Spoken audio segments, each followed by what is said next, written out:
matter of fact, I don't know whose draft record you have. It's not mine, and I don't know where you got it, but you probably aren't entitled. You're probably not entitled to other people's draft records. I was deferred once. Well, that's enough. I mean, why didn't you serve in the military? Because the country said they would prefer me to serve in teaching. I taught for 5.5 years. I don't think there's anything wrong with it. I have applied for a commission in the Judge Advocate General's Corps, graduating from law school. I had been given a commission. I was then asked to go to what is now Missouri State University and teach. And there was no shortage of JAG officers. There were people lined up to take those. And I made a decision that if the country wanted to defer me to do that, if that was the value frame that the nation had, that I would do it. People in my family, my sons have been involved in military. My That's nephew. not you. That's your son. You had no problem misleading the American public about the threat to our country, and yet you won't serve yourself. You wouldn't serve yourself. That's my question. No, that's wrong. No, that's I right. would serve myself. I have never failed to serve when called upon by my country. And as long as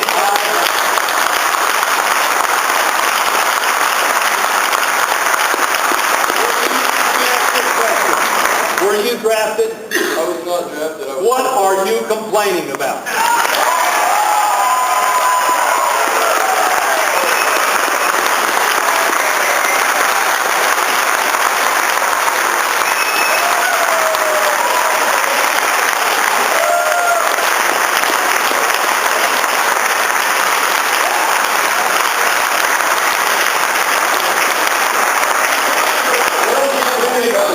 I was shot and wounded in this war, and as a result of that, my chain of command called me a coward when I sought medical attention. I received poor health care from my chain of command. They put me out of the Department of Defense, saying that none of my medical problems were a result of that, and I had to wade through the VA Let me system apologize for about to a you. year. Let me apologize to you. That's what I'm complaining about. Well, I did what I was asked, and then I was not. I want to apologize to you. I should thank you instead of ask you what you're complaining about. I thank you for serving, and if you were treated unjustly, I am not interested in people being treated unjustly. Well, it's happening to a lot of veterans. Well, I am very sorry about that. I'm not in a position, other than as a citizen, to do anything about it. But your service is something that should occasion gratitude on my part. I apologize to you for the way I asked you that question. It was the wrong thing for me to do. And thank you for reminding me.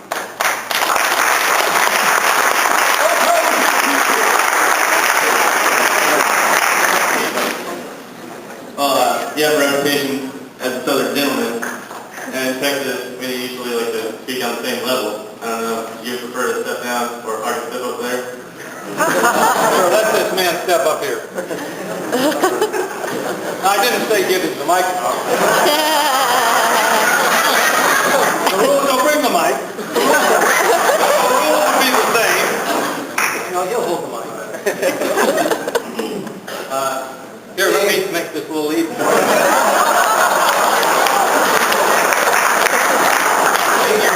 In your term under George Bush, I don't think anyone can say that you've done anything but keep your word. So I've heard an interview with you on MSNBC saying that waterboard wasn't torture and that you would be willing to do waterboarding. Does the offer still stand?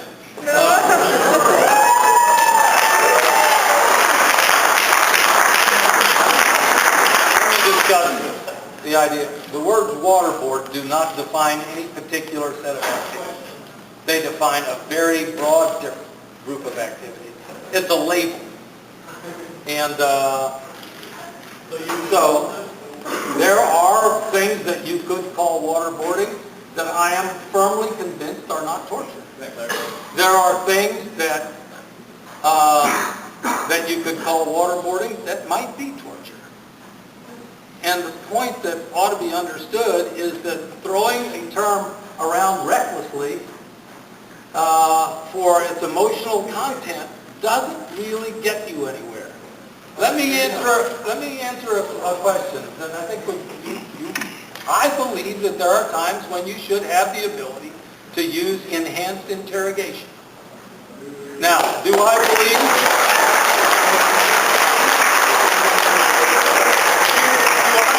that we should violate the international laws and the laws of the United States regarding torture? No, I never have believed it, and I personally don't know of instances when it's happened.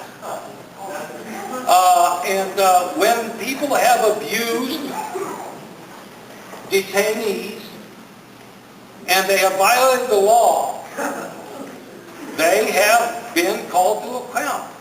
We have people serving sentences, members of our armed forces, who did not adequately restrain themselves in Abu Ghraib are behind bars now. And one of the things you should understand is that you cannot run a country with the expectation that every law will be followed and there will never be violation.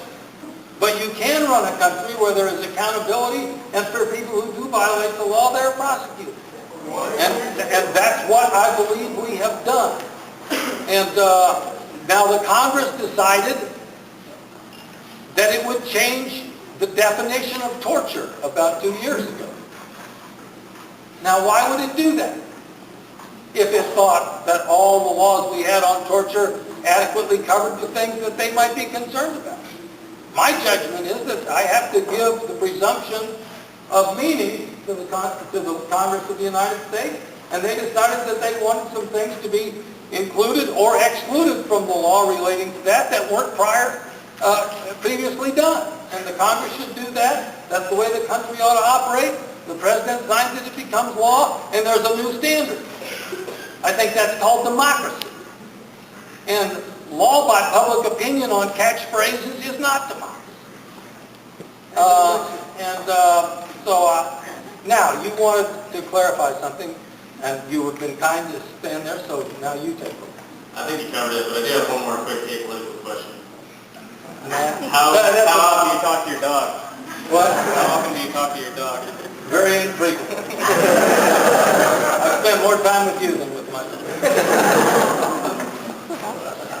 Sir, I'm a disabled Army infantry soldier. I served in Sadr City, Iraq, and have suffered for it since. I would like to set aside the left-right schism garbage, because really, all it does is keep us from remembering to be Americans. I would like to ask you a question about something that has occurred recently. I would like to honestly and in detail know what you think of House Resolution 1388, the fascist, all-encompassing civilian draft that is threatening national sovereignty and the freedom of the American people. Please. Is this a proposed law? No. It was passed in the Senate last night. Has it passed the House yet? Last night. So, it's going to go, is the bill ready for the signature of the President? I'm assuming so. Yeah, that's a big assumption. Usually the House and Senate pass different versions of these. I don't know the details of what's in it. They were both passed with the amendments of each. So. What? They were both passed with the amendments that were written up by the House and by the Senate. So, might be that there is a conference bill now that I don't know about it. I can't tell you whether I'm for it or against it. There's